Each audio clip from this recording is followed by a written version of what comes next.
కొన్ని సందర్భాల్లో ఆలస్యమైన అంతిమ విజయం మాత్రం సత్యానిదే. అలా అంతిమ విజయం సత్యానిది కావాలంటే ముందుగా ఏది సత్యం ఏది అసత్యం ఈ ప్రశ్నకు జవాబు వెతకాలి. నిజాల నిగ్గు తేలాలి. అలా నిజాన్ని గెలిపించే మా ఈ ప్రయత్నమే సత్యమేవ జయతే. తెలంగాణ రాష్ట్రం కొడంగల్ నియోజకవర్గంలోని ఓ చిన్న కుగ్రామం లగచర్ల. ఇప్పుడు ఈ పేరు గల్లీ నుంచి ఢిల్లీ దాకా మారు మోగిపోతోంది. ఫార్మాసిటీ కోసం 3 గ్రామాల్లో భూసేకరణ పెద్ద రణరంగాన్నే సృష్టించింది. ఇటు దాడులు అటు అరెస్టులు, చివరికి వ్యవహారం ఎస్సీ ఎస్టీ మహిళా మానవ హక్కుల కమిషన్ వరకు వెళ్ళింది. రాష్ట్రంలో పొలిటికల్ హీట్ పీక్స్కు చేరుకుంది. అసలు ఆ 3 గ్రామాల రైతుల డిమాండ్స్ ఏంటి? భూసేకరణ ఎందుకు వ్యతిరేకిస్తున్నారు? క్షేత్రస్థాయిలో వ్యతిరేకతను గుర్తించకుండా, సరైన భద్రత లేకుండా అక్కడికి అధికారులు ఎందుకు వెళ్ళారు? పచ్చని సాగు భూముల్లోనే ఈ పరిశ్రమలు దేనికి? రైతులకు భూమి స్థిరాస్తి కాదు, ఒక ఎమోషన్ అని ప్రభుత్వాలు మర్చిపోతున్నాయా? ఇన్ని ప్రశ్నల మధ్య ప్రధానంగా ఓ 10 ప్రశ్నలు వినిపిస్తున్నాయి. అవేంటో ఒక్కసారి బిగ్ స్క్రీన్ పైన చూసే ప్రయత్నం చేద్దాం. లగచర్లలో అసలు ఏం జరిగింది? వ్యవహారం దాడులు, లాఠీ చార్జ్, అరెస్టులతో మొదలై ఎస్సీ ఎస్టీ మహిళా మానవ హక్కుల కమిషన్ వరకు ఎందుకు వెళ్ళింది? లగచర్లలో భూసేకరణకు రాజకీయ రంగు పులిమింది ఎవరు? రైతులు డిమాండ్ చేస్తున్నదేంటి? అక్కడ జరుగుతోంది భూసేకరణ, భూ ఆక్రమణ. నాడు బీఆర్ఎస్ హయాంలో హైదరాబాద్ శివారు ప్రాంతాల్లో ఫార్మాసిటీ కోసం సేకరించిన 14,000 ఎకరాలను పక్కన పెట్టి ఇప్పుడు కొత్తగా ఈ భూసేకరణ దేనికోసం? తెలంగాణ వ్యాప్తంగా ఫార్మా అవచ్చు, అలాగే ఇతర రంగాల పరిశ్రమలు, ఇరిగేషన్ ప్రాజెక్టుల కోసం సేకరించిన భూములు ఎన్ని? పూర్తి చేసిన ప్రాజెక్టులన్నీ, నిరుపయోగంగా ఉన్న భూములు ఎన్ని? మెజారిటీ పారిశ్రామికవేత్తలు ఎక్కువగా తమ ల్యాండ్ బ్యాంక్ పెంచుకునేందుకే ప్రభుత్వాల నుంచి ఈ భూములు తీసుకుంటున్నాయా? పరిశ్రమలు పెట్టాలన్న చిత్తశుద్ధితో కాదా? అభివృద్ధిలో ప్రజలను భాగస్వామ్యం చేయకుండా, నిర్వాసితులకు సరైన న్యాయం చేయకుండా భూసేకరణకు సిద్ధమైతే ఇలాంటి ఉద్యమాలు తప్పవా? నేటి పాలకులకు పశ్చిమ బెంగాల్లోని సింగూరు నందిగ్రామ్ భూసేకరణ వ్యతిరేక ఉద్యమం, అలాగే తిరుపతి జిల్లాలోని ఎకనమిక్ జోన్ శ్రీ సిటీ నేర్పుతున్న పాఠాలు, గుణపాఠాలు ఏంటి? భూసేకరణ విషయంలో మార్కెట్ విలువ కోట్లలో ఉంటే భూ యజమానులకు ప్రభుత్వం ఇచ్చే పరిహారం కేవలం లక్షల్లోనే ఉంటుందా? వ్యతిరేకతకు ఇది ఒక ప్రధాన కారణంగా చెప్పచ్చా? భూసేకరణ చేసే సమయంలో రైతులు, నిర్వాసితుల ప్రయోజనాలను ప్రభుత్వాలు అసలు గుర్తిస్తున్నాయా? ఆ భూములతో కలిగే లాభంలో వారికి సింహ భాగం ఇస్తున్నాయా? అలాగే 2013 భూసేకరణ చట్టం ఏం చెప్తోంది? ప్రభుత్వాలు, అధికారులు ఈ చట్టం ప్రకారమే పరిశ్రమలు, ఇరిగేషన్ ప్రాజెక్టుల కోసం భూములను సేకరిస్తున్నారు. కొడంగల్ నియోజకవర్గంలోని హకీంపేట్లో 505 ఎకరాలు, పోలేపల్లిలో 130 ఎకరాలు, లగచర్లలో 643 ఎకరాలు, మొత్తం 1278 ఎకరాలు సేకరించాలని ప్రభుత్వం నిర్ణయించింది. ఇదంతా ఫార్మా విలేజ్ కోసం అని చెప్పింది. ఇప్పుడు దాన్ని ఫార్మా సిటీ అంటోంది. ఇక్కడ పేరు మ్యాటర్ కాదు. భూసేకరణలో భాగంగా అక్కడికి వెళ్ళిన కలెక్టర్ సహా ఇతర అధికారులపై దాడి జరిగింది. గ్రామస్తులే దాడి చేశారా, లేక ఇందులో పొలిటికల్ పార్టీల హస్తం ఉందా అన్నది సెకండరీ. అది పోలీసుల విచారణలో తేలుతుంది. దీనికి కారణమైన నిందితులపై కేసులు అయితే పెట్టారు, జైళ్లలోకి నెట్టారు. ఇదే ఘటనలో A1 నిందితుడిగా ఉన్న బీఆర్ఎస్ మాజీ ఎమ్మెల్యే పట్నం నరేందర్ రెడ్డి అరెస్టుతో ఈ వ్యవహారం రాజకీయ రంగు పులుముకుంది. అటు లగచర్ల బాధితులు, ఎస్సీ ఎస్టీ మహిళా మానవ హక్కుల కమిషన్ను కలవడంతో ఈ విషయం జాతీయ స్థాయిలో హాట్ టాపిక్ అయింది. సింపుల్గా చెప్పాలంటే జరిగింది ఇదే. అయితే ఈ అంశాన్ని కేవలం లగచర్లకే పరిమితం చేసినా, ఫార్మా ఇండస్ట్రీల చుట్టూ ఈ చర్చ జరిపినా, అధికార ప్రతిపక్ష పార్టీల డైవర్షన్ గేమ్లో చిక్కుకుపోయినా పెద్దగా ఎవరికి ఉపయోగం ఉండదు. ఆ సమస్య మూలాల్లోకి వెళ్ళినప్పుడే, విస్తృతమైన చర్చ జరిగినప్పుడే దీనికి ఓ పర్మనెంట్ సొల్యూషన్ దొరుకుతుంది, శాశ్వత పరిష్కారం. అసలు సమస్య భూసేకరణ విషయంలో మొదలైంది. ప్రైవేటు భూముల్లో ఒక ఇండస్ట్రీ ఏర్పాటు చేయాలన్నా, ఒక ఇరిగేషన్ ప్రాజెక్టు నిర్మించాలన్నా మొదట చేయాల్సింది భూసేకరణ. అది కత్తి మీద సాము లాంటిది. నిర్వాసితుల నుంచి మొదలుకొని రైతుల వరకు ఏ ఒక్కరిలో చిన్నపాటి వ్యతిరేకత వచ్చినా ప్రభుత్వాల పునాదులే కదులుతాయి. దీనికి బెస్ట్ ఎగ్జాంపుల్ పశ్చిమ బెంగాల్లోని సింగూరు నందిగ్రామ్ భూసేకరణ వ్యతిరేక ఉద్యమాలు. ఆ దెబ్బకే అక్కడ కమ్యూనిస్టు ప్రభుత్వం అడ్రస్ గల్లంతైంది. పాజిటివ్ ఎగ్జాంపుల్ తీసుకోవాలంటే కనుక మొదటగా గుర్తొచ్చేది తిరుపతి జిల్లాలోని శ్రీ సిటీ. 7,500 ఎకరాలు, 220 కంపెనీలు, 62,000 మంది ఉద్యోగులు. అందులో 75% ఏపీకి చెందిన వాళ్లే ఉద్యోగులు. ఇప్పుడు అది ఎకనామిక్ జోన్గా మారింది. ఇక ప్రభుత్వాలు ఎడాపెడా సేకరిస్తున్న ఈ వేలాది ఎకరాల్లో ఇండస్ట్రీస్ ఏర్పాటు అవుతున్నాయా? ఉద్యోగాల కల్పన జరుగుతోందా? ఇలా సేకరించిన భూముల్లో నిరుపయోగంగా పడున్నవి ఎన్ని అన్నది కూడా చూడాలి. ఇరిగేషన్ ప్రాజెక్టుల పేరుతో వేలాది ఎకరాలు సేకరించాక నిర్వాసితులకు సరైన న్యాయం జరుగుతోందా లేదా అన్నది తెలుసుకోవాలి. అసలు భూములు సేకరించే సమయంలో భూసేకరణ చట్టాన్ని ప్రభుత్వాలు సక్రమంగా అమలు చేస్తున్నాయా లేదా అన్నది మరింత కీలకం. ఈ అంశంపైనే మన ఇవాల్టి సత్యమేవ జయతే. ఈ చర్చలో పాల్గొనడానికి మనతో ఉన్నారు అద్దంకి దయాకర్ గారు, కాంగ్రెస్ అధికార ప్రతినిధిగా, అలాగే రావుల శ్రీధర్ గారు, బీఆర్ఎస్ నేతగా, అలాగే కిరణ్ కుమార్ గారు, ఎన్జిఓ భూ నిర్వాసితుల పోరాటం నుంచి ఆయన మనతో ఈరోజు ఈ చర్చలో పాల్గొంటున్నారు. అంతేకాదు అటు మల్లన్న సాగర్ ప్రాజెక్టు విషయంలో అప్పుడు బాధితులు అవ్వచ్చు, అలాగే ప్రస్తుతం త్రిపులార్ ఈ రీజనల్ రింగ్ రోడ్ ఏదైతే ఉందో ఈ విషయంలో అక్వైర్ చేస్తున్న ల్యాండ్ విషయంలో ఏదన్నా లోటుపాట్లు ఉన్నాయా, ఉంటే కనుక దాని గురించి మాట్లాడడానికి మనతో ఇక్కడ ఆడియన్స్లో కూడా ఉన్నారు. వాళ్ళు కూడా ఇక్కడ ఉన్న ప్యానలిస్టులతో మాట్లాడతారు, వాళ్ళ సందేహాలు కూడా నివృత్తి చేసే ప్రయత్నం మనం చేద్దాం. కిరణ్ గారు, ముందుగా మీ దగ్గరికి వస్తాను. రాజకీయ ప్రతినిధులుగా, పార్టీకి ప్రతినిధులుగా వాళ్ళు మాట్లాడతారు ఎటు. బట్ జరుగుతున్న ఈ యాక్విజిషన్ ఏదైనా అవ్వచ్చు, ఇరిగేషన్ అవ్వచ్చు, లేకపోతే ఇండస్ట్రీస్ అవ్వచ్చు, రాష్ట్రానికి సంబంధించిన విషయంలో రాష్ట్ర ప్రభుత్వాలు ఏవైతే చేస్తున్నాయో చేయాల్సిన విధంగా చేస్తున్నాయా? ఇప్పుడు ఈ ఏదైనా డెవలప్మెంట్ పేరు మీదనే వస్తుంది, కానీ ప్రభుత్వం తెచ్చేటప్పుడు ఇది ఈ రకమైన మేలు చేస్తుంది కాబట్టి దీన్ని మేము చేద్దామని అనుకుంటున్నామనే రకంగానే వాళ్ళ దగ్గర నుంచి ప్రకటనలు వస్తాయి. అది కాళేశ్వరం లాంటి మెగా ప్రాజెక్ట్ కావచ్చు, లేకపోతే మీరు అంటున్నట్టుగా ఒక 1000 ఎకరాల ఒక ఇండస్ట్రియల్ పార్క్ కోసం తీసుకున్నది కావచ్చు. అయితే 2013లో భూసేకరణ చట్టము రావడానికి ముందు చాలా పోరాటాలు జరిగాయి. అంతకు ముందర చాలా అడ్డగోలుగా ఏదైనా కూడా పబ్లిక్ పర్పస్ పేరు తెచ్చి తీసేసుకోవచ్చు అనే రకంగా ఉండేది. ఎందుకంటే అప్పుడున్న చట్టము బ్రిటిష్ కాలంలో 1891లో వచ్చిన చట్టం కాబట్టి 2013లో ఆ చట్టం రావడానికి ఎన్నో పోరాటాల పర్యవసానంగా వచ్చింది. అది ఒక పబ్లిక్ పర్పస్ అనేది కేవలము ప్రభుత్వం ఒక డిక్లేర్ చేసేసి ఇది ప్రజల కోసం కాబట్టి మేము తీసేసుకుంటున్నాము, లేకపోతే ఇది ఒక అభివృద్ధి కోసం కాబట్టి అని చెప్తే సరిపోదు. అది నిజంగా పబ్లిక్ పర్పస్ ఏమిటి అనేది కూడా నువ్వు నిర్వచించి దాన్ని కూడా ప్రూవ్ చేయగలగాలి అనేది ఒక సూత్రం. ఒక భూమిని మీరు తీసుకున్నప్పుడు అది దేని పర్పస్ కోసం అనేది స్పష్టంగా నిర్వచించాలి. మీరు భూమి తీసేసుకుని ఆ తర్వాత అది ఫార్మా ఇండస్ట్రీ లేకపోతే మళ్ళీ ఇండస్ట్రియల్ పార్క్ అని మళ్ళీ వేరే వేరే పర్పస్కి మార్చడానికి కూడా వాస్తవానికి వీలు లేదు. రెండవది ఏంటంటే దాంట్లో అంటే ఒకటి రీహాబిలిటేషన్ ఎట్లా చేస్తారు, తర్వాత వాళ్ళ కాంపెన్సేషన్ ఎట్లా చేస్తారు, అది 2 రెట్ల 3 రెట్ల, అది ఒకవైపు. కానీ దానికంటే ముందుగా చాలా ముఖ్యమైన ప్రక్రియ ఏంటంటే సోషల్ ఇంపాక్ట్ అసెస్మెంట్ అనేది, ఎన్వైరన్మెంటల్ ఇంపాక్ట్ అసెస్మెంట్.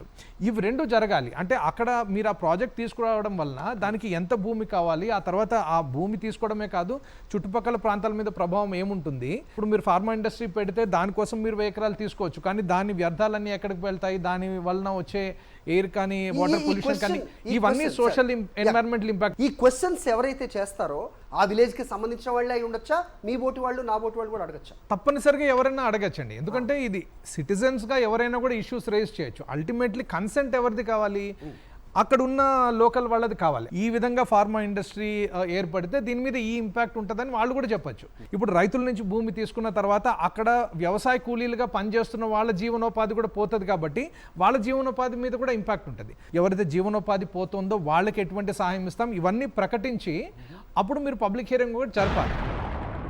శ్రీధర్ గారు, ముందుగా అధికార పార్టీ ప్రతినిధిగా దయాకర్ గారి దగ్గరికి వెళ్లే ముందు మీరు చెప్పండి, గత 10 సంవత్సరాల్లో మీరు అధికారంలో రాష్ట్రంలో ఉన్నారు.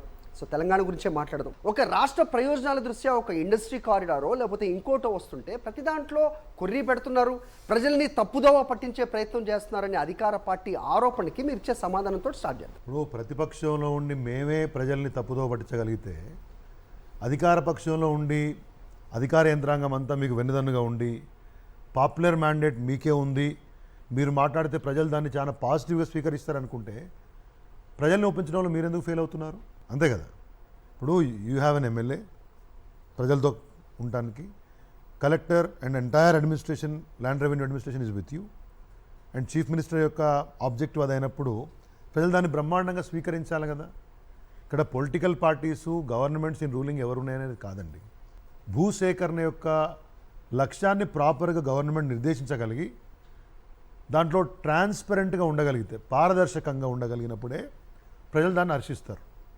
మేము 10 years గవర్నమెంట్ నడిపించినప్పుడు కేసీఆర్ గారి నేతృత్వంలో చాలా ప్రాజెక్టులకి, రిజర్వాయర్లకి, కాలువలకి, ఫార్మాసిటీకి, వీటన్నిటికీ కూడా ల్యాండ్ అక్విజిషన్ జరిగింది. కొత్తగా వచ్చిన తెలంగాణ రాష్ట్రంలో పరిశ్రమల యొక్క స్థాపనకు, ఇరిగేషన్ ప్రాజెక్టుల యొక్క స్థాపనకు అంతా చేసినాం కదా. ప్రధాన ప్రతిపక్షంగా రాష్ట్రంలో ప్రజలు ఒక్కలైనా కానీ, ఒక్క వ్యక్తి అయినా కానీ లగచర్ల లాంటి గ్రామంలో ఒక్క లంబాడానో, ఒక్క దళిత సోదరుడో, ఒక్క చిన్న సన్నకారు రైతు వచ్చి నాకు అన్యాయం జరుగుతుందంటే కూడా బీఆర్ఎస్ పార్టీ ప్రతినిధులుగా మేము ఇవ్వడం ఉంటాం.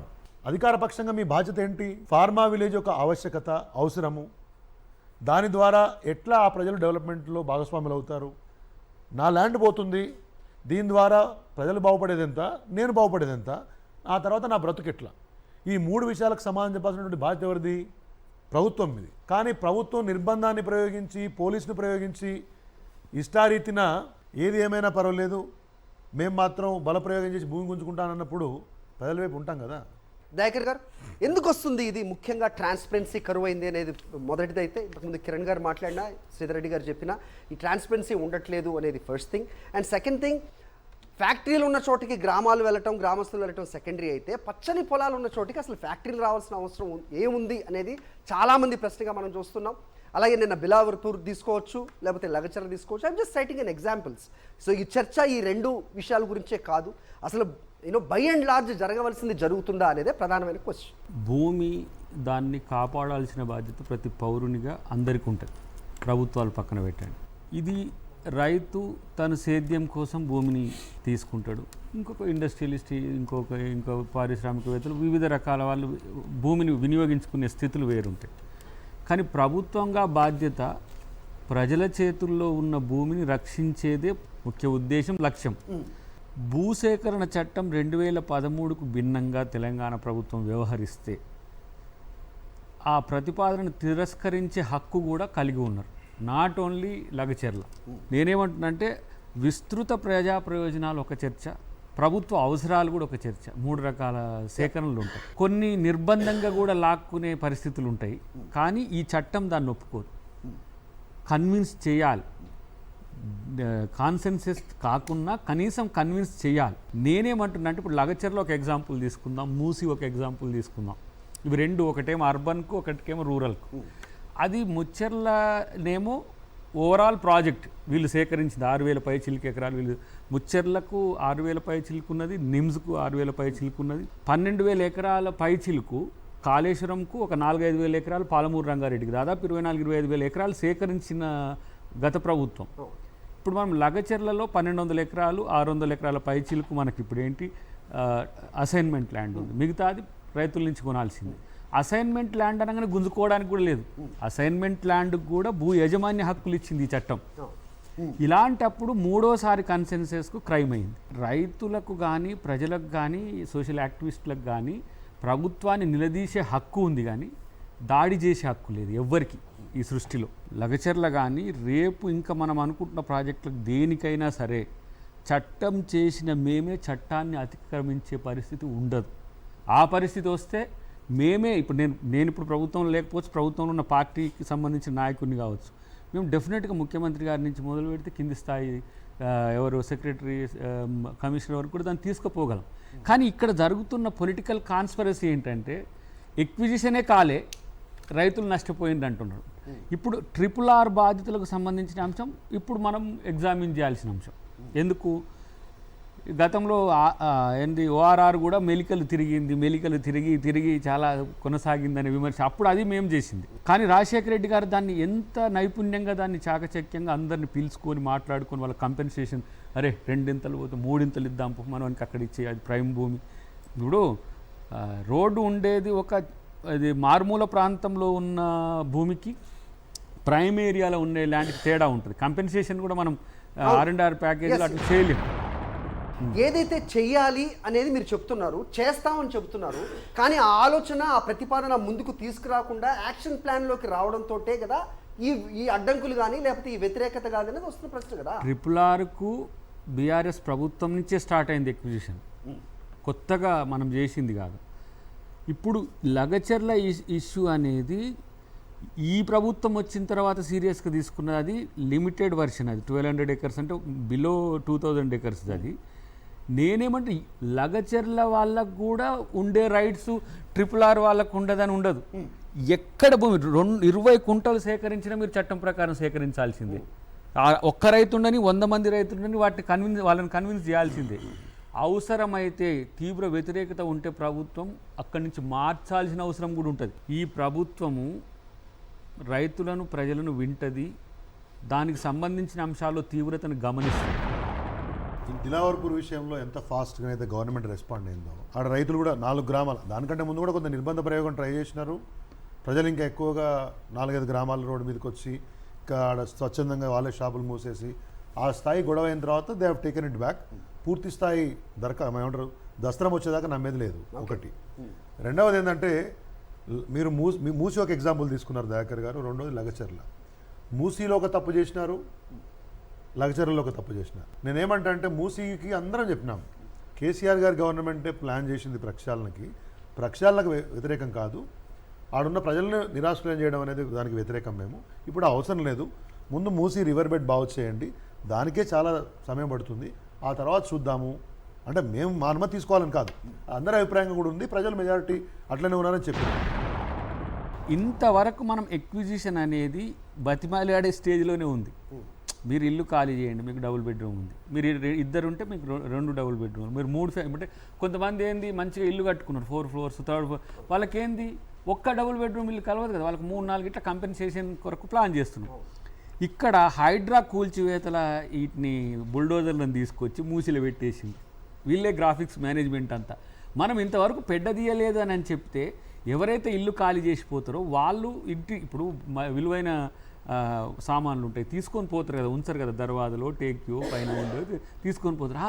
ప్రభుత్వం కూలగట్టేసిందని అక్కడ డ్రామా లోపల బుక్స్ కూడా తీసుకెళ్ళలేదు సార్. మీరు అది హైడ్రా, అది మీరు కాదు, కొన్ని అంశాలు మీరు చాలా బాగా చెప్తున్నారు, ఇలా జరగాల్సి జరుగుతున్నాయి. హైడ్రాది దీన్ని కంపేర్ చేయాలి. ఇక్కడ మూసి ప్రక్షాళన, పునరుజ్జీవం, సుందరీకరణ అనేది ఒక ఏంది నందనవనం ప్రాజెక్ట్ టీడీపీ పెట్టింది, సుందరీకరణ వీళ్ళే పెట్టిండ్రు. పునరుజ్జీవం అనేది 1,50,000 crores అనేది ఒక రఫ్ ఐడెంటిటీ ఉండాలనే ఉద్దేశంతో ఒకసారి ముఖ్యమంత్రి గారు ఎక్కడో అన్నట్టు దాంట్లో వచ్చినా కూడా అది 5 lakhs crores కూడా పోవచ్చు. మనకు పోయేది కన్సార్షియం వాడు పైసలు తెచ్చుకుంటాడు, ఇల్లు కడతాడు, కిరాయికి ఇచ్చాడు,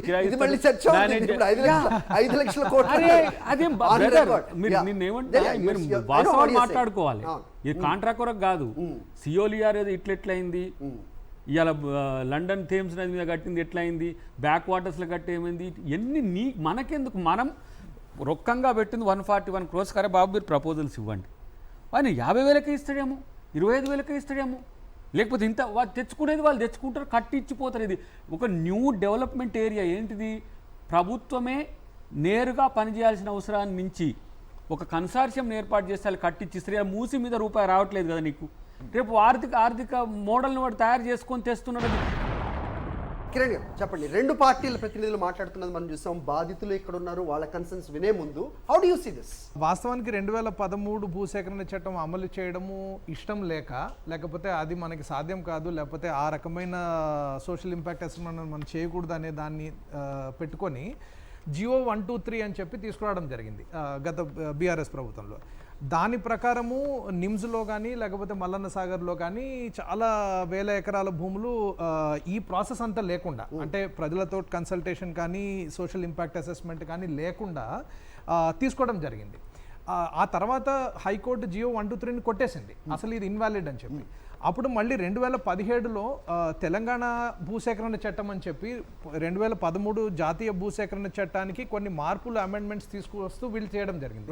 దాంట్లో ఒకటి సెక్షన్ 10A అని పెట్టి దాంట్లో ఈ 5 రకాలైన ప్రాజెక్టులకి ఈ మొత్తం చాప్టర్ 2, చాప్టర్ 3లో ఏవైతే ఉన్నాయో ఒరిజినల్ చట్టంలో ఇవేవి కూడా వర్తించవు. అంటే సోషల్ ఇంపాక్ట్ అసెస్మెంట్ చేయక్కర్లేదు, పబ్లిక్ హియరింగ్ చేయక్కర్లేదు, అక్కడ ఉన్న ఎవరు ప్రాజెక్ట్ ఇంపాక్టెడ్ ఫ్యామిలీస్ అనేది అసెస్మెంట్ చేయాల్సిన అవసరం కూడా లేదు అని చెప్పి అన్నిటిని కూడా ఎగ్జంప్షన్ తీసుకోవడం జరిగింది.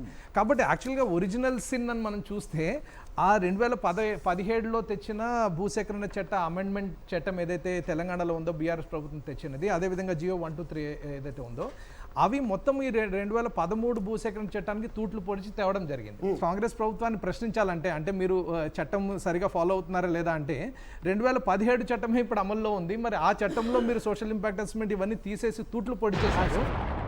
మేము 2013 చట్టం గీటురాయిగా మాత్రమే సేకరణ జరుగుతుంది. ఇది మాత్రం ఎందుకంటే నాట్ ఈవెన్ మై గవర్నమెంట్, అంటే తెలంగాణ గవర్నమెంటే దీన్ని చూస్తలేదు. At the same time central government projects ఉన్నాయి. 2013 ల్యాండ్ అక్విజిషన్ యాక్ట్కి బీఆర్ఎస్ ప్రభుత్వం చేసిన చట్టంలో ఎక్కడ లోపాలు తేలేదు, దానికి తూట్లు పొడవలేదు. Intention was to better it. RRR అంశం అనేది ప్రధానంగా చర్చనీయాంశమైన పరిస్థితి ఇక్కడ సిటీకి సంబంధించి. అలాగే మల్లన్న సాగర్ గురించి కూడా మాట్లాడదాం. మీకున్న ప్రధానమైన అభ్యంతరాలు ఏంటి, ప్రస్తుత ప్రభుత్వంలో జరుగుతున్నది ఏంటి అంటే మీ మాటల్లో చెప్పండి. అలాన్మెంట్ని ఏ విధంగా అయితే దక్షిణ భాగం ఏ విధంగా అయితే తీసుకుంటుందో రాష్ట్ర గవర్నమెంట్ మంత్రివర్గం కూడా మాపై ఉత్తర భాగంపై కూడా చొరవ చూపాలి, సేమ్ అలాన్మెంట్ మార్చాలని చెప్పేసి ప్రధాన డిమాండ్ చేస్తూ ఉన్నాం. లేని పక్షాన మీకు కావాలి, పక్కా భూమి కావాలి, డెవలప్మెంట్ కావాలి, మాకు బహిరంగ రేట్ ఇవ్వండి. లేదంటే మా భూమికి భూమి ఇవ్వండి అంటున్నాం. లేదు మా మండల ప్రాంతాన్నే, మా జిల్లా ప్రాంతాన్నే మీకు ఎక్కడైతే భూములు కనబడతలేవో మేము చూపిస్తా అంటున్నాం. గవర్నమెంట్ భూముల మీద ఏ అధికారుల కన్నుంది, ఏ లీడర్ల కన్నుంది? ఆ భూమి గుంజుకోవద్దన్నంత మాత్రాన రైతులను కొట్టి జైల్లో వేసి 3rd డిగ్రీ వాడి కూడా వేసిన ప్రభుత్వాలు ఉన్నాయి. మీ ఇప్పటికైనా రాష్ట్ర ప్రభుత్వం దయచేసి కలెక్టర్ నుంచి కానీ, ఆర్డీఓ గారి నుంచి, రాష్ట్ర మంత్రి కానీ ఇప్పటికైనా మా RRR బాధితుల పక్షాన నుండి మాకు భూమికి భూమి ఇస్తారా, బహిరంగ రేట్ ఇస్తారా, స్వచ్ఛందంగా ఇవ్వాలని కోరుకుంటున్నాం. మా గ్రామం నుంచి గతంలో 3-4 ప్రాజెక్టులు పోయినాయి. కాళేశ్వరం ప్రాజెక్ట్ కోసం మా భూములు ఇచ్చినాం, హైటెన్షన్ వైల కోసం ఇచ్చినాం, నేషనల్ హైవే 163 కోసం ఇచ్చినాం, గుట్ట వైటీడే డెవలప్మెంట్ కోసం గుట్ట కోసం ఇచ్చినాము. మళ్ళీ మా నుంచే మా RRR రోడ్ మా రాయి గ్రామం నుంచే తీసుకుంటున్నారు. మా రాయి గ్రామంలో 3 రైతులు హార్ట్అటాక్తో చనిపోయారు. సర్వేకి వస్తే 100 మంది పోలీసులతోటి రైతులను జైల్లో పెట్టి సర్వే చేయించారు గతంలో. అప్పుడు గతంలో ఉన్న ఎంపీ వెంకరెడ్డి గారు కూడా మాకు మద్దతు తెలిపారు, కుమార్ మద్దతు తెలిపారు. మీకు ఇది కరెక్ట్ కాదు, వీటికి తీసుకోవడం మున్సిపల్ నుంచి కాదు, మేము ప్రభుత్వంలోకి వస్తే మీ అలాట్మెంట్ మారుస్తాము, మీకు మద్దతు ఉంటున్నాము అని చెప్పినారు. మా దగ్గర హైవేలు ఉన్నాయి, అన్ని విధాలా మేము సహకరించినాం రైతులకు. ఒకే రైతు ఎన్నిసార్లు ప్రభుత్వానికి భూములు ఇవ్వాలి, ఏ రాజకీయ నాయకులు ఎన్నిసార్లు ఏ ప్రభుత్వానికి ఏ ప్రాజెక్టుకు భూములు ఇచ్చినా చూడాలి. ఇక్కడ ఫస్ట్ పాయింట్, ఇక్కడ భూమి అనేది రైతులకు కానీ గ్రామస్తులకి ఒక ఎమోషన్. దాన్ని ఒక విలువతోటో లేకపోతే దాన్ని వాళ్ళు ఏ విధంగా వాడుతున్నారో ఇవన్నీ పక్కన పెడితే ఒక ఎమోషన్, అది మీకు తెలియంది కాదు, ఎందుకంటే కింద నుంచి పై స్థాయికి వచ్చిన వాళ్ళు మీరు అందరూ కూడా.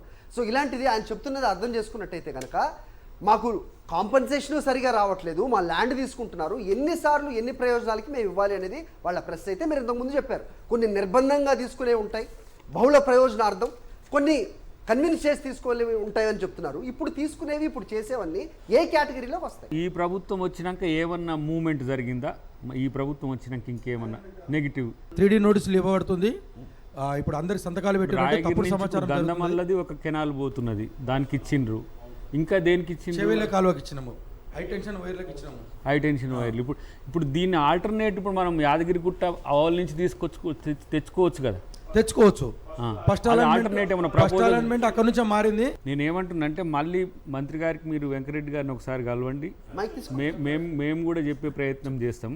ఇంతకుముందు ఔటర్ రింగ్ రోడ్ ఏమో మనకు వంకలుగా తిరిగిన పరిస్థితి కాబట్టి దీన్ని డెఫినెట్గా సర్కిల్ చేయాలని ఒక ఆలోచన ప్రభుత్వానికి ఉన్నా, మరీ లోతుగా ఇటు వచ్చి ఇటు పోవడం అనేది కాకుండా కొంచెం ఇంకా మనం తీసుకోవడానికి అవకాశం అయితే ఉంటుంది. ఇంకా అది కంప్లీట్ డిజైన్ కాలేదు కాబట్టి మీరు మంత్రి గారికి చెప్పండి, నేను కూడా చెప్తా, ఒకసారి మీరు వస్తే నేను కూడా కలిపి. ఈ కార్యక్రమం ప్రధాన ఉద్దేశమే అది సార్. మీ బోటి వాళ్ళు ముఖ్యమంత్రి గారి దృష్టికి తీసుకెళ్ళాలి, ఆయన దగ్గర నుంచి సరైన వివరణ రావాలి. తెలంగాణ ముఖ్య ఉద్దేశం అంటే నీళ్ళు, నిధులు, ఉద్యోగాలు. దీనికోసం మనం చాలా కొట్లాడి ప్రత్యేక తెలంగాణ సంపాదించిన తర్వాత ఇప్పుడు ప్రాజెక్టులు వచ్చినాయి, నీళ్ళు వచ్చినాయి, 24 hours కరెంట్ వచ్చింది. కరెంటు నీళ్ళు వచ్చిన తర్వాత ఈ ప్రాజెక్టుల పేరిట, అభివృద్ధి పేరిట ఉన్న భూములను తీసుకుంటే నీళ్ళు ఎందుకు, కరెంట్ ఎందుకు, రైతులు ఎందుకు సార్, రైతు బీమాలు ఎందుకు, ఇవన్నీ ఎందుకు? మొత్తం ప్రాజెక్టు పేర్ల మీద మొత్తం ఎక్కడక్కడ ఇప్పుడు మల్లన్న సాగర్లో 17,000 ఎకరాలు అక్విజిషన్ చేశారు సార్. అది నీళ్ళ కోసం మన భవిష్యత్ తరాలకు ఉండాలనే ఒక ముఖ్య ఉద్దేశంతో ఈ ప్రాజెక్టుని తీసుకొచ్చారు. గజ్వేల్ రింగ్ రోడ్ కోసం ప్రత్యేక రింగ్ రోడ్ కావాలని చెప్పేసి గజ్వేల్ చుట్టూ అనవసర ప్రాజెక్ట్ అది, దానికి 209 ఎకరాలు తీసుకున్నారు. దాని తర్వాత కొండపోచం రిజర్వాయర్ 3,000 ఎకరాలు. ఇట్లా ప్రాజెక్ట్ ఇక్కడ గజ్వేల్ నియోజకవర్గంలోనే ఇంచుమించుగా 30,000 ఎకరాలు ప్రాజెక్టుల పేరు మీద తీసుకున్నారు. దీన్ని కూడా నియోజకవర్గ అభివృద్ధి అందామా? కాదు, ఇక్కడ ఒక్కటి చెప్తా. ఇది ఎందుకంటే దీన్ని గుర్తు చేసుకోవాలి రాజశేఖర రెడ్డి గారిని. ఇది ప్రాణహిత చేవెళ్ళ ప్రాజెక్టు. ఇది ఇప్పుడు కాళేశ్వరం అనే ప్రాజెక్టు అంబేద్కర్ ప్రాణహిత చేవెళ్ళ ప్రాజెక్టు ఆయన పెట్టిన పేరు. దానికి మౌలానా అబుల్ కలాం ఆజాద్ ఏంటిది ఒక పైప్ లైన్. అది ఎన్ రూట్లో హైదరాబాద్కు మంచినీటి అవసరాల కొరకు 5 టీఎంసీలు, పారిశ్రామిక అవసరాల కొరకు 5 టీఎంసీలు రాజశేఖర రెడ్డి గారు పెట్టింది. ఆ రోజు మేము భూసేకరణ చట్టం ప్రకారం చేసినామా లేదా అంటానికి మీరు చూస్తే చిన్న ట్యాంకులు ఎత్తిపోతలకు మనం ఏం చేస్తాం, గతంలో మరి శశిధర్ రెడ్డి గారు ఒక మోడల్ ప్రజెంటేషన్ ఇచ్చిండు. ఒక పెద్ద చెరువును దాంట్లో తీసుకొచ్చి స్టోర్ చేసి ఆ నుంచి లిఫ్ట్ చేయడం అనేది ప్రాణహిత చేవెళ్ళ వరకు. వాళ్ళు ఇక్కడ కొండపోచమ్మకాన్ని ఆపేసిండ్రు, ఇంకటి నుంచి ఎక్స్టెన్షన్ లేదు. కానీ 30,000 ఎకరాలు సొంత నియోజకవర్గంలో మాజీ ముఖ్యమంత్రి గారి నియోజకవర్గంలో సేకరించారు. 17,000 ఎకర్స్ మల్లన్న సాగర్కి తీసుకున్నారని చెప్పారు. మల్లన్న సాగర్లో నీళ్లు రిజర్వాయర్ నీళ్లు నిల్వ చేస్తున్నామంటే జస్ట్ నాట్ ఫర్ గజ్వేల్ కాన్స్టిట్యున్సీయో మెదక్ జిల్లాకో కాదు కదా. నిన్న మొన్న ముఖ్యమంత్రి గారు చెప్పినటువంటి యొక్క హైదరాబాద్ తాగునీటి అవసరాలకి మల్లన్న సాగర్ నుంచి కొండపోచమ్మ సాగర్, రంగనాయక సాగర్ నుంచి అనుకుంటాను ఈ 2 చోట్ల నుంచి నీటిని తరలిస్తాము. 10 టీఎంసీ ఇక్కడ మేము హైదరాబాద్ అవసరాలకు ఇస్తామని చెప్పారు. Overall Kaleshwaram project is multipurpose project, just not irrigation. 18 లక్షల ఎకరాల కొత్త ఆయకట్టు, 18 లక్షల ఎకరాల స్థిరీకరణ, దాంతో పాటుగా తాగునీటి అవసరాలు, పారిశ్రామిక అవసరాలు. కాబట్టి దానికి జాతీయ ప్రాజెక్ట్ హోదా ఇవ్వమని అడిగినాం. తర్వాత అది ఇవ్వలేదు central government, it's different case. కాబట్టి ఎక్కడ ల్యాండ్ ఎక్వైర్ చేసినామో అక్కడ ఉన్నటువంటి చుట్టుపక్కల ప్రాంతాలకే కాదు, ఈవెన్ హైదరాబాద్ లాంటి మహానగరం మోర్ దాన్ 1.5 crore పాపులేషన్ ఉన్నటువంటి ఈ యొక్క సిటీని మనం రేపు పొద్దున క్యాటర్ చేయాలంటే దప్పికైన రోజున బాయిద అవ్వలేమండి. ఇంకొక 100 సంవత్సరాలకు ప్రణాళిక చేయగలడమే visionary approach of the leader. Gajwel ఏంటంటే స్ట్రాటజికల్లీ ఆడుంది. స్ట్రాటజిక్ లొకేషన్ ఈజ్ ఇంపార్టెంట్, కానీ ఏ నియోజకవర్గంలో ఉంది, అక్కడే ఎందుకు ఉంది, ఆడే ఎందుకు తవ్వారంటే ఇప్పుడు మీరు అలైన్మెంట్ తీసుకున్నప్పుడు irrigation is different, industries is different. కాదు. మీరు చెప్తున్నారు అదే కదా అది మరి 50 రాష్ట్ర అది విషయంలో. 50 టీఎంసీలు భూమండలం మీద 50 టీఎంసీల లేదు. We are not against development. We are not against land acquisition as a rule. కానీ వ్యవహార శైలి మీరు ఏదైతే తీసుకున్నారో ఇప్పుడు నేను 80% 20% రూల్ ఎట్లా ఉంది కదా, 20% ఎప్పుడు ఒప్పుకోరనే ఆలోచన ఉంది కదా. మీరు లగచర్లలో మొత్తం 1314 ఎకరాలు అయితే 665 ఎకర్స్ దాంట్లో ఆల్రెడీ అసైన్ ల్యాండ్ ఉంది. మిగతా పట్టాలను తీసుకోవడంలో ఉన్నటువంటి రైతుల యొక్క యాక్సెప్టెన్స్ ఇంపార్టెంట్.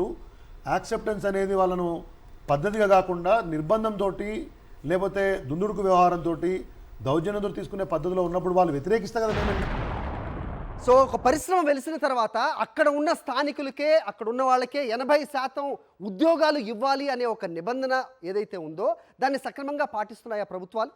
సో అక్కడ స్థానికుల్లో ఉన్న అభిప్రాయాలు ఏంటి? ప్రజల కోసం వాళ్ళ ప్రయోజనార్థం చేపడుతున్న కొన్ని ప్రాజెక్టులు, ఆ ప్రాజెక్టుల విషయంలో గవర్నమెంట్ అప్రోచ్ ఏ విధంగా ఉంది, ఏ విధంగా ఉండాలి అనేది ఒక అంశం అయితే, ప్రస్తుతం ఈ ల్యాండ్ ఎక్వైర్ చేసి ఈ ఇండస్ట్రీస్కి లేకపోతే స్టేట్ డెవలప్మెంట్ అని చెప్తున్న వాళ్ళు ఎంతమంది అక్కడికి వచ్చి ఇండస్ట్రీస్ పెడుతున్నారు, వాళ్ళ ల్యాండ్ బ్యాంక్ పెంచుకోవడానికి మాత్రమే ముందుకు వస్తున్నారా, నిజంగా గ్రౌండ్ అయిన ఎన్ని అనేది ఒక క్వశ్చన్గానే కనిపిస్తుంది సార్. మీ దృష్టిలో ఏమైనా వచ్చిందా అలాంటి? చాలా కీలకమైన విషయం ఏంటంటే సెక్షన్ 10A అని చెప్పి దాంట్లో అడిషనల్గా ఒకటి పెట్టడం జరిగింది. అఫ్కోర్స్ 2013 చట్టంలో రాష్ట్ర ప్రభుత్వాలు మార్పులు చేసుకోవచ్చు అని ఒక ప్రొవిజన్ ఇచ్చారు, ఎందుకంటే ల్యాండ్ అనేది స్టేట్ సబ్జెక్ట్ కాబట్టి అది ఇచ్చారు. కానీ దాన్ని రాష్ట్ర ప్రభుత్వం ఎట్లా వినియోగించుకుంది అనేది ముఖ్యం. అది ప్రజలకు అనుకూలంగా వినియోగించిందా లేకపోతే వీటిని సైడ్ ట్రాక్ చేయడానికి వినియోగించిందా అని. సెక్షన్ 10A అనేది చాలా ప్రమాదకరం, మీరు కూడా చూడండి సార్. దాంట్లో ఏంటంటే ఈ మొత్తం ఏదైతే మనం సోషల్ ఇంపాక్ట్ అసెస్మెంట్ కానీ కన్సెంట్ పీపుల్ కానీ ఇవన్నీ చెప్పిన ప్రొవిజన్స్ అన్నీ కూడా వాటికి ఎగ్జంప్షన్ తీసుకోవడం జరిగింది ఆ సెక్షన్ 10A ప్రకారం. ఆ ఎగ్జంప్షన్ తీసుకోవడం వేటికి, ఒకటి నేషనల్ సెక్యూరిటీ ఆర్ డిఫెన్స్ అన్నారు, సరే అది పక్కన పెడదాం. Infrastructure including electrification and irrigation projects, అంటే ఏ ఇరిగేషన్ ప్రాజెక్ట్కి అయినా కూడా ఆ informed consent social impact assessment ప్రొవిజన్స్కి ఎగ్జంప్షన్ తీసేసుకున్నారు. అట్లాగే affordable housing and housing for the poor, industrial corridor setup by the state government, తర్వాత infrastructure projects including PPP projects, వీటిలన్నిటికీ కూడా ఎగ్జంప్షన్ తీసుకోవడం జరిగింది. కాబట్టి యాక్చువల్గా తూట్లు పడవడం అని నేను ఏదైతే అంటున్నానో అది అక్షరాల నిజం, 2013 చట్టానికి తూట్లు పడవడం అనేది. కాబట్టి దాన్ని కూడా సరిచేయాల్సిన చేయాల్సిన అవసరం ఉంది. ఇప్పుడు కాంగ్రెస్ ప్రతినిధి కానీ కాంగ్రెస్ ప్రభుత్వం కానీ 2013 చట్టం యొక్క స్ఫూర్తిని దాని ప్రొవిజన్స్ని తప్పనిసరిగా ఫాలో అవుతామంటే అది చాలా వెల్కమ్ చేసే విషయం వాళ్ళు మేనిఫెస్టోలో కూడా పెట్టారు. అదే జరుగుతుందని మేము కూడా ఆశిస్తున్నాం, డిమాండ్ చేస్తున్నాం. అసలు వాస్తవంగా రైతుకి భూసేకరణ చేయడం అంటేనే ఒక మృత్యుతో సమానం. తన భూమి కోల్పోయినటువంటి రైతు ఒక జీవోత్సవం. చనిపోయిన వ్యక్తి బొందలో ఉంటాడు, భూమి కోల్పోయిన రైతు భూమిపైన ఉంటాడు. అంతే తప్ప రైతుకు ఎక్కడ కూడా ఇది కాలేదు. టీఆర్ఎస్ ప్రభుత్వం అసలు భూసేకరణ చేయలేదు. టీఆర్ఎస్ ప్రభుత్వం చేసింది భూ కొనుగోలు. జీవో 123లో ఎక్కడ కూడా ప్రజాభిప్రాయ సేకరణ లేదు. ఎస్ఐఏ అనేది వాళ్ళు కావాలని తీసేశారు. వాళ్ళు చేసింది ఓన్లీ బ్రోకర్ వ్యవస్థ. ప్రభుత్వాధికారులు ప్రభుత్వానికి ప్రజలకి అనుసంధానకర్తలుగా ఉంటారు. ప్రభుత్వం యొక్క విధానాలని ప్రజల దగ్గరికి తీసుకొచ్చి చెప్పడానికి ప్రయత్నం చేస్తారు. ఒప్పుకుంటారా లేదా అనేది ప్రజల ఇష్టం. వాళ్ళు చెప్పడానికి వచ్చినప్పుడే దాడి జరిగింది అంటే ఖచ్చితంగా అది రైతులు చేసినటువంటిది కాదు. రైతు అనేవాడు తను పండించిన పంటలో ఉన్నటువంటి దానికి నలుగురికి పెట్టి తను తినేవాడు. కాబట్టి ఈ అధికారులని ఉరకబెట్టి కొట్టడం, కలెక్టర్ గారిని అడగడం తప్పదు. ప్రభుత్వ ఉద్దేశం ఎప్పుడు కూడా ప్రాజెక్ట్ కట్టాలనుకున్నది వేముల ఘాటో, ఏటిగడ్డ, కిష్టాపూర్ వాస్తవ్యులు మీద ఎవరైనా కానీ మన పాలనలో ఉన్నటువంటి ఏదైనా ఒక ప్రజలు నష్టపోవాలని చెప్పేసి ఏ ప్రభుత్వం కోరుకోలే. కేసీఆర్ గారి ప్రభుత్వం ఆ రకంగా వివరించలేదనే విషయంలో నేను మీకు చెప్పగలుగుతాను. ఎందుకంటే ఖచ్చితంగా ల్యాండ్ అక్విజిషన్ చేసేటప్పుడు irrespective of the broader objective, అంటే విస్తృతమైన లక్ష్యం ప్రజల ముందు ఉన్నా ఎంతకీ అర్థం చేసుకోలేని వ్యవస్థ కూడా కొంతమేరకు ఉంటుంది. ప్రజల్లో కూడా ఒక పార్ట్ ఉంటుంది. నేను అందుకే 80-20% వాళ్ళు అందుకే పెట్టుంటారు. అంటే అక్కడికి పోయినప్పుడు ఒక ఇన్స్పెక్టర్ ఎట్లా మాట్లాడాడో, అక్కడికి పోయినప్పుడు ఒక రెవెన్యూ అధికారి ఎట్లా మాట్లాడాడో, అక్కడ పోయినప్పుడు ఇంకొక పంచాయతీ అధికారి ఎట్లా మాట్లాడాడో ఇక్కడ అనలైజ్ చేసుకుంటూ కూర్చోలేము. బ్రాడర్ బీఆర్ఎస్ అనార్కిక్గా చేసింది 2017 చట్టాన్ని తీసుకొచ్చి తనకున్న హక్కు లేకున్నా తీసుకున్నదనే విషయం ఒక చర్చ. అది వాళ్ళు చెప్తారు, రైతులుగా వాళ్ళు చెప్తారు. నేనంటున్నా మన సత్యమేవ జయతే వేదిక మీద ఎప్పుడైనా సరే భూసేకరణ చట్టం 2013ను మేము అతిక్రమిస్తే నిలదీసే హక్కే కాదు, పోరాడే హక్కు ప్రజలకు ఉంది. ప్రజలకైనా రైతులకైనా సామాన్యులకైనా. ఆ పరిస్థితి రాకుండా ఎందుకు చేయలేము? నేనేమంటున్నా, ఇప్పుడు మనం లగచర్ల ఎక్విజిషన్ చేసినామా? చేయలేదు కదా. ఇట్స్ ఆన్ గోయింగ్ ప్రాసెస్ కదా. ఇప్పుడు RRR ఉన్నది. RRRలో వాళ్ళు ఆబ్జెక్షన్ చెప్తున్నారు, అవి రిసీవ్డ్ కదా, నోటెడ్ కదా. మనం ఇక్కడ మాట్లాడుతున్నామనంటే మా ఇంటెలిజెన్స్ దాన్ని పూర్తిగా ముఖ్యమంత్రి గారికి లేకపోతే మా రోడ్స్ అండ్ బిల్డింగ్స్ శాఖ మంత్రికి. గతంలో నాది NH69కి 2 సార్లు, గవర్నమెంట్ ప్రాజెక్టులు లైక్ ఎలక్ట్రికల్ దానికి 3 టైమ్స్ 5 ఎకరాల భూమి కోల్పోయినా. ఇప్పుడున్న 5 ఎకరాలు కూడా ఉన్న భూమి కాస్త మొత్తం పోతుంది RRRలో. గతంలో ల్యాండ్ ఎక్వేషన్ చేసినటువంటి గవర్నమెంట్ ఏ ప్రభుత్వం అన్నా కానివ్వండి, రైతుల నుంచి భూ చట్టము 1800 కావచ్చు, 2013 కావచ్చు, 10 లక్షలకు 20 లక్షలకు తీసుకున్నటువంటి భూమిని ఒక 5 ఏళ్ళు 10 ఏళ్ళు 2 ఏళ్ళ తర్వాత అట్లాంటి భూమిని కొన్ని 100 కోట్లకి 20-10 కోట్లకి అమ్ముకుంటుంది. ఆ అమ్ముకుంటున్న భూముల్లో మరి కోల్పోయిన రైతులకు ఆ రీతిలో వస్తుందా? రైతులకు ఎందుకు అన్యాయం జరుగుతుంది? ఎందుకు మార్కెట్ రేటు ఇవ్వలేకపోతున్నారు? బుక్ వాల్యూ అంటే మనం MRO కాన్నో లేకపోతే రిజిస్ట్రేషన్ ఆఫీస్ కాన్నో బుక్లో ఉండే value book value. Market value అంటే బహిరంగ మార్కెట్లో ఎంత కమ్ముడు పోతుందో. ఇప్పుడు మామూలుగా కొంతమంది బ్లాక్ వైట్ అని అంటారు కదా. మార్కెట్ వాల్యూ ఇవ్వాలని మీరు అడగడంలో తప్పే లేదు. 1కి 3 అంతలు ఇవ్వాలని చట్టమే చెప్తున్నది. దాన్ని సాధించుకోవడంలో ఒక చర్చ. అసలు ఫస్ట్ ఈ భూమి పోవాలనా వద్దా అనే దాని దగ్గర మీకున్న రైట్స్ని వాడుకోండి. మా గ్రామాల రెవెన్యూలో MRO గారు RDO గారు వీళ్ళు వచ్చేసి ఆల్రెడీ ల్యాండ్ అక్విజిషన్ అయిపోయింది, మీరు ఒప్పుకోకున్నా మీ కాన్సెప్ట్ మాకు అవసరం లేదు, మీకు కలెక్టర్ దాంట్లో కాకపోతే కోర్టులో డిపాజిట్ చేసి మీకు నిర్దాక్షిణ్యంగా రోడ్డు తీసుకెళ్తాం, మీ కాన్సెంట్ కూడా అవసరం లేదు. అధికారులు అట్లా అడగకుండా ఒక హింట్ లేకపోతే ఒక మౌఖిక ఆదేశాలు కూడా ఇచ్చే ప్రయత్నం చేపిద్దాం. రైతులు మినిస్టర్ దగ్గర పోయినప్పుడు కనీసం లోపలికి రానియకుండా మాట్లాడకుండా ఒక ఎమ్మెల్యే ఒక మినిస్టర్ రైతుల్ని ఒక బిచ్చగాళ్ళలాగా చూస్తారండి ఈరోజు.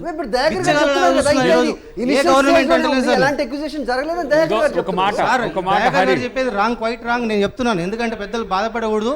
ఈ రోజు MRO గారు RDO గారు కలెక్టర్ గారు ఇంటి ముందుకు వచ్చి ఒక్కొక్కరిని బెదిరిస్తున్నారు. మీరు అన్నదాన్ని నేను రాటిఫై చేస్తే ఇప్పుడు ఈ వేదికగానే మీరు అన్నారు కాబట్టి అధికారులు అప్పనంగా మీ భూమిని ఏది కాన్సెన్సెస్ లేకుండానో మీ ఇష్టం లేకుండానో తీసుకుంటే మీకు రైట్స్ ఉన్నాయనేమో చట్ట ప్రకారం. ఇప్పటికీ ప్రపోజల్ లెవెల్స్లో ఉన్న వాటిని రాటిఫై చేసే అథారిటీ అధికారులకు ఉందా లేదా అనేది నేను కూడా తెలుసుకుంటే ఒకటి. రైట్.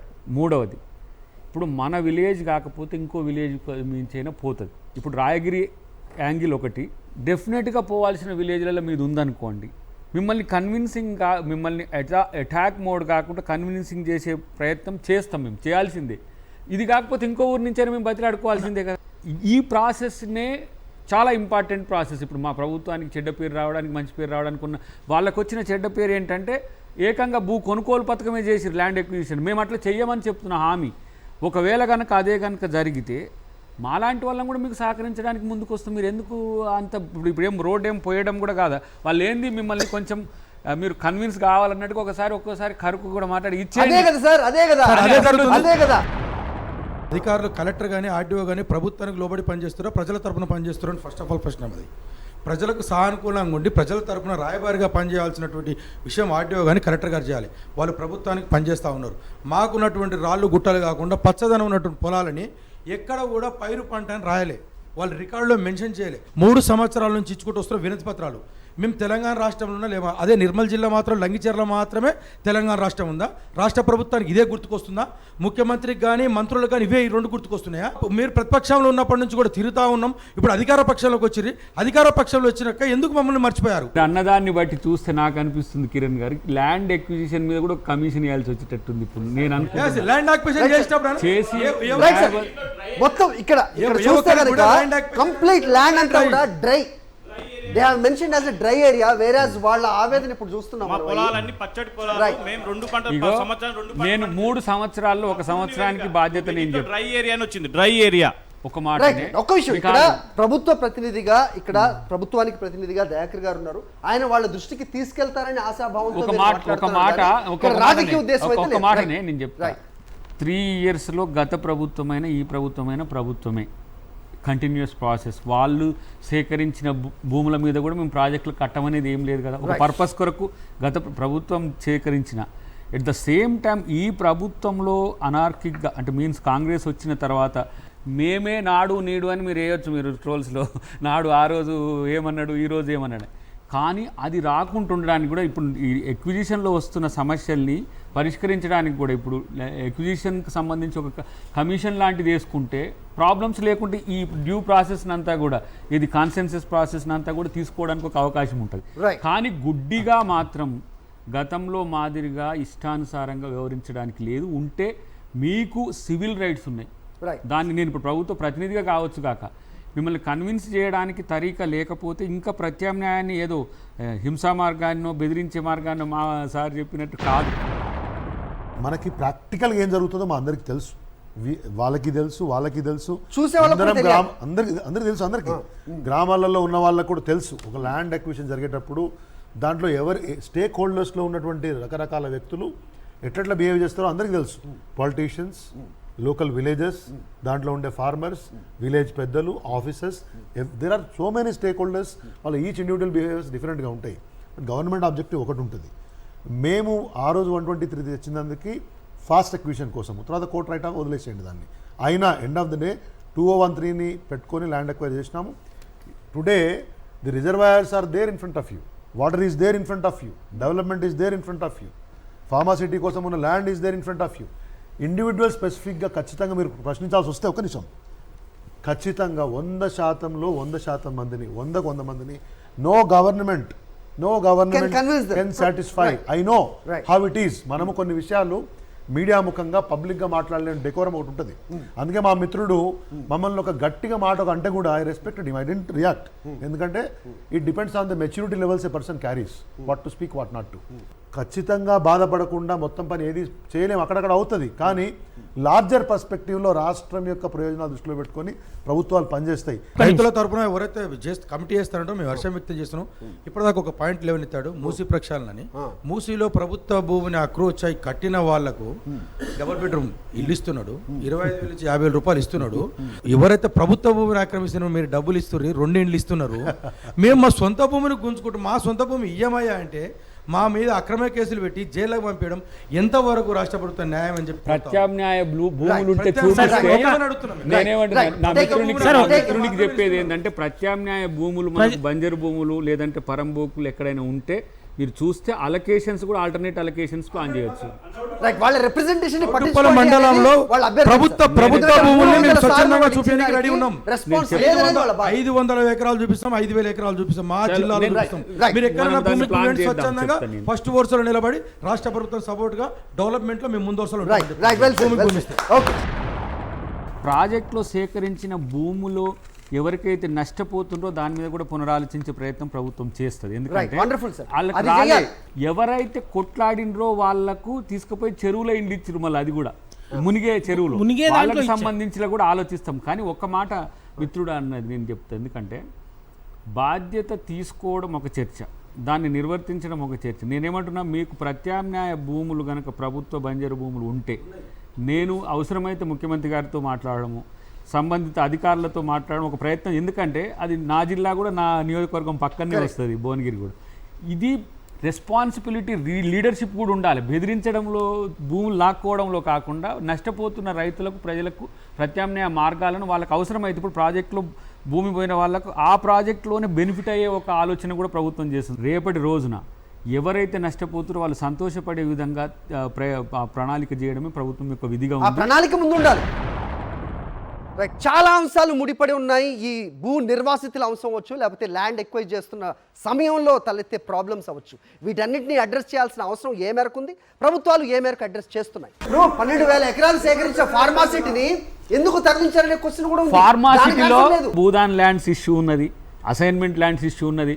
6,000 ఏకర్స్ 12,000 ఏకర్స్ వాళ్ళు ఎక్విజిషన్ ప్రపోజల్ పెట్టినా లీగల్ లిటిగేషన్స్ ఈజ్ దేర్. మంత్రి కోమటిరెడ్డి వెంకటరెడ్డి గారు మీడియా ముందు జనవరిలో టెండర్లు అయిపోతాయి అని ఒక్కరిస్తున్నారు.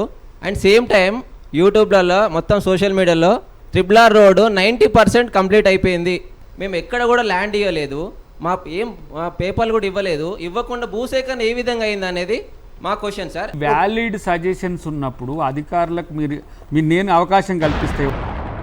RRR విషయంలో ఇప్పుడు మా మల్లన్న సార్ ముంపు గ్రామంలో వెమ్లాడ్ మునిగిపోయేది, అది తీసుకొచ్చి గజ్వల్ ప్రాంతంలో ఇచ్చారు. మాకు ఇచ్చిన ప్రాంతంలో భూసేకరణ చేసింది రెవెన్యూ. చేసిన భూసేకరణలో ఆ రోజు లేఅవుట్ చేశారు, సీసీ రోడ్లు పోసారు.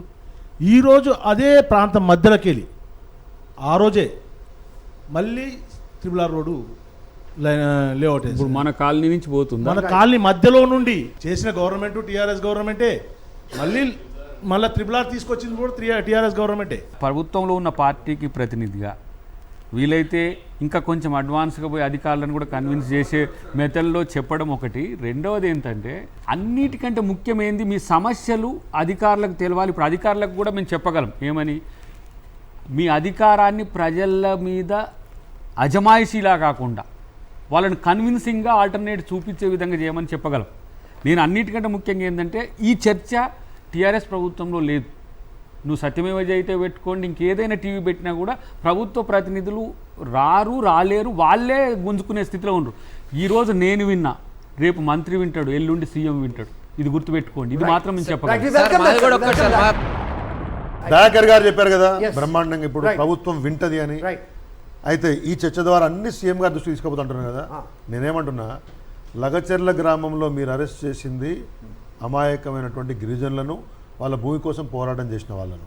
ఒకళ్ళిద్దరు తప్పు చేసి ఉంటే నేనున్న దాడిని ఎవరు చేశారని మీరు తేల్చండి, నేను కాదనట్లేదు. మేము ఆ రోజే ఖండించాం, ప్రోత్సహించేది లేదు.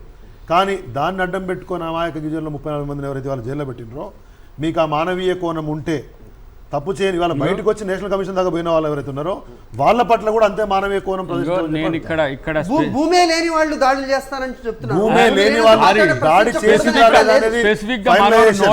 కాబట్టి చెప్తా. కాబట్టి ఒకటి, నేషనల్ హ్యూమన్ రైట్స్ కమిషన్ ముందుకు పోయి రాత్రిపూట అర్ధరాత్రి నా ఇంటికి వచ్చి నన్ను గుంజుకపోయినని కొట్టినారని మాట్లాడినటువంటి అమాయక గిరిజనులు ఎవరైతే ఉన్నారో వాళ్ళ మీద వాళ్ళ యొక్క కుటుంబీకులు వాళ్ళ జైళ్ళలో మగ్గుతున్నారో వాళ్ళ పట్ల సేమ్ మానవీయ కోణము, సేమ్ నిర్మాణాత్మక దృక్పథం ప్రదర్శించమని చెప్పారు.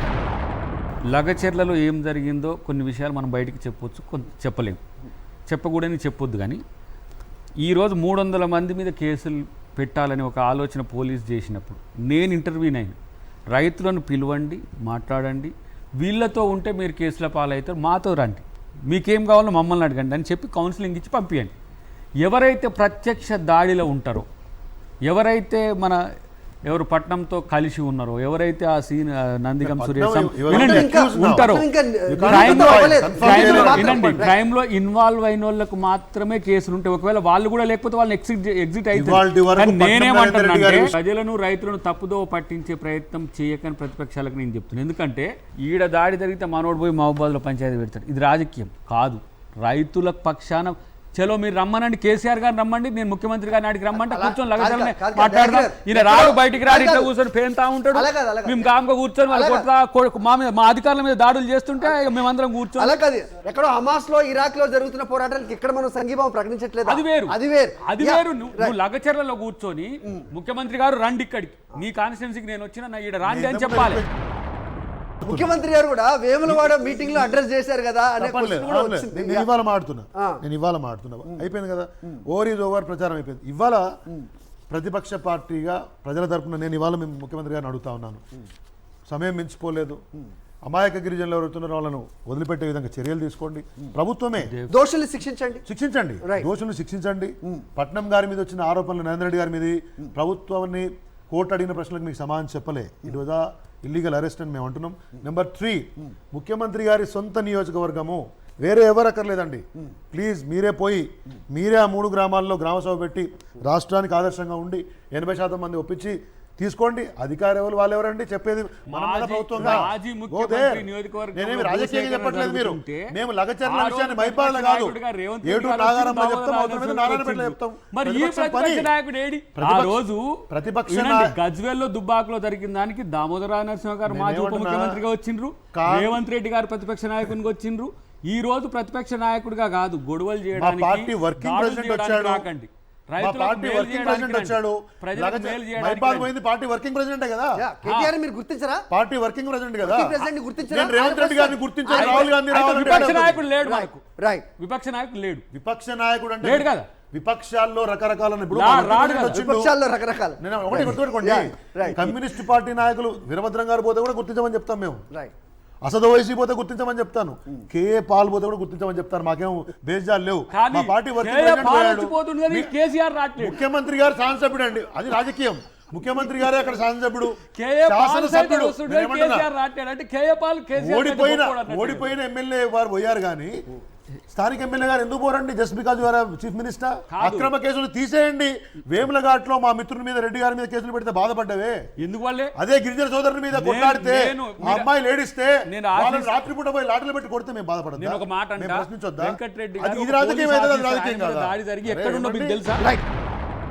2013 చట్టం స్ఫూర్తితోటి అయితే జరగాల్సిన అవసరం ఉంది. అయితే ఇక్కడ 2-3 విషయాలు, ఇప్పుడు ఆర్ఆర్ ప్రాజెక్ట్ కానీ ఏ ప్రాజెక్ట్ అయినా చాలా ప్రాజెక్టులు ప్రీవియస్ గవర్నమెంట్లో కూడా స్టార్ట్ అయినాయి.